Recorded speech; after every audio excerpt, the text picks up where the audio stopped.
ini baru tahap pra-rekonstruksi. Pra-rekonstruksi adalah mencocokkan. Benar tidak Randi menggali lubang seorang diri? Ayo dilihat dalam pra-rekonstruksi. Benar nggak Randi yang menyetir mobil? Dicocokkan juga melalui pra-rekonstruksi ini. Benar nggak Randi yang membunuh Astri seorang diri tanpa bantuan orang lain? Benar nggak Randi yang memasukkan jenazah itu tanpa bantuan orang lain? Lagi pula memasukkan dalam keadaan di dalam mobil, tadi yang kita saksikan. Lalu benar nggak Randi membawa jenazah ini, 2 orang jenazah, pergi ke lokasi yang jauh dari pemukiman, itu di malam hari atau di siang hari? Kalau di siang hari, apakah tidak takut ada yang melihat? Kalau di malam hari, apakah Randi seorang diri berani? Terus penerangannya bagaimana? Siapa yang megang lampu? Nah, ini semua seharusnya sudah terungkap dalam pra-rekonstruksi hari ini. Harapan kita, dengan pra-rekonstruksi hari ini, penyidik menemukan titik terang untuk menjawab kejanggalan-kejanggalan yang selama ini dipertanyakan oleh netizen. Agar diungkap, pertanyaan yang paling banyak ditanyakan adalah apakah Randi seorang diri atau ada pelaku lain. Dan harusnya dengan pra-rekonstruksi hari ini, penyidik sudah bisa menyimpulkan itu.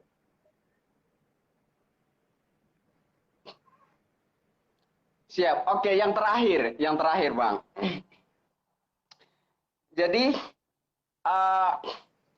dengan diselenggarakannya prarekonstruksi tadi, yang mana masyarakat menyaksikan secara langsung bahwa pemeran nyetir mobil bukanlah Randi, ini sudah sepatutnya, sudah sewajarnya bahwa penetapan tersangka tunggal itu gugur. Itu harapan masyarakat. Keputusan Polda NTT yang menetapkan Randi sebagai tersangka tunggal, ternyata pada gelaran prarekonstruksi tadi yang memerankan menyetir mobil bukan Randi. Artinya sudah sewajarnya bahwa keputusan Polda NTT yang menetapkan saudara Randi sebagai pelaku tunggal atau tersangka tunggal harusnya otomatis gugur dong. Secara otomatis gugur. Menurut saya dan menurut masyarakat awam itu sudah sewajarnya gugur saat ini, hari ini. Nah, kira-kira bagaimana harapan Abang, harapan Pak Benyamin Seran sebagai seorang advokat, ya, bagaimana harapannya terhadap aparat penegakan hukum, dalam hal ini aparat Polda NTT? Dengan kesimpulan bahwa hari ini masyarakat telah melihat bahwa penetapan tersangka tunggal oleh Polda NTT ternyata gugur. Bagaimana harapan Abang untuk aparat penegakan hukum Polda NTT? Baik, harapan saya dan harapan kita semua tentunya bahwa ada tersangka lain. Tersangka lain tadi dengan perannya masing-masing. Ya, karena di dalam tindak pidana itu ada tersangka yang kita sebut pelaku, ada yang turut melakukan, ada yang membantu melakukan. Sehingga dari peran masing-masing ini tinggal penyidik menetapkan siapa yang membantu, siapa yang turut serta dalam melakukan tindak pidana ini. Yang jelas, menurut hasil analisa saya, mengamati prarekonstruksi hari ini melalui live Facebook yang saya saksikan, menurut analisa saya harusnya ada tersangka lain.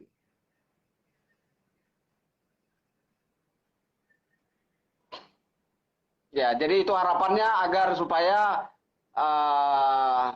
secepat-cepatnya besok atau selambat-lambatnya jangan sampai 1 bulan lah gitu. Selambat-lambatnya 3 hari atau 1 minggu polisi sudah harus segera mengumumkan bahwa penetapan tersangka tunggal itu ternyata digugurkan oleh hasil atau kesimpulan dari prarekonstruksi hari ini.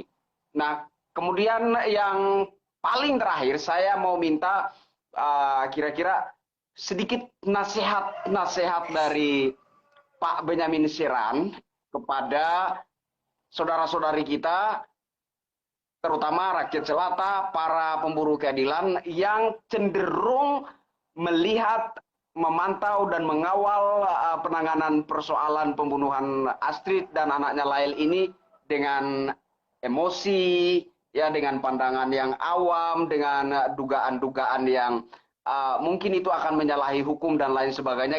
Bagaimana kira-kira nasihat-nasihat Abang untuk masyarakat ini?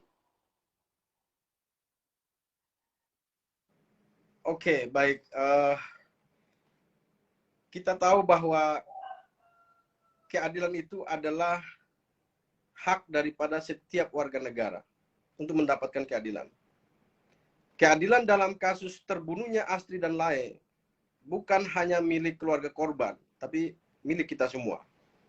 Kita semua bertanggung jawab dengan cara kita masing-masing, ya, untuk memberikan rasa adil kepada Astrid dan Lail.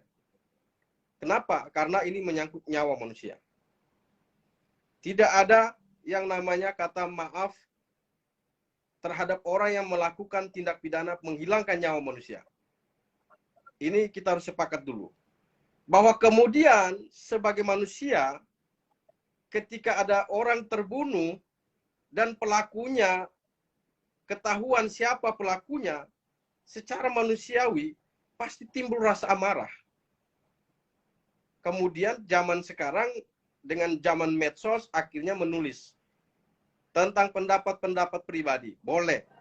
Sepanjang itu adalah pendapat dan bukan sebuah fitnah. Kalau masih dugaan, tulislah menurut saya. Menurut saya seperti ini, menurut analisa saya begini, menurut pendapat saya begini. Boleh. Tetapi jangan menyebar hoax seolah-olah itu adalah fakta. Seolah-olah cerita bahwa kami sudah menemukan fakta bahwa begini. Nah, itu nggak benar. Tetapi kalau menurut analisa seseorang, dengan logika awam sekalipun, ketika sampai hari ini motif pembunuhan belum diungkap, orang awam sekalipun pasti bertanya. Karena sampai menghabisi nyawa orang, itu tentu ada alasannya. Apa yang melatar belakangi orang membunuh orang? Ini harus diungkap. Nah, ketika tidak diungkap, kemudian masyarakat awam bertanya, menulis melalui media sosial, motifnya apa? Kok polisi belum mengungkap motif? Ada apa? Nah, itu tidak salah. Itu masyarakat bertanya. Bertanya, merespon terhadap fakta yang terjadi hari ini. Maka dari itu, supaya masyarakat tidak bertanya-tanya tentang motif, ya disampaikan saja bahwa motifnya apa. Gitu. Ini kan kembali lagi kepada teman-teman kepolisian. Motif ini menjadi penting. Sepanjang motif ini tidak diungkap, bahkan tidak diumumkan, masyarakat akan terus bertanya. Kenapa? Karena wajar. Karena sudah ada screenshot chat WhatsApp yang menyebar di media sosial. Yang bisa kita baca sebagai bukti petunjuk untuk mengungkap motif sebenarnya dari tindak pidana pembunuhan ini. Karena tidak ada orang sampai membunuh 2 nyawa tanpa ada dasar alasan yang mendorong dia untuk melakukan pembunuhan. Tidak ada.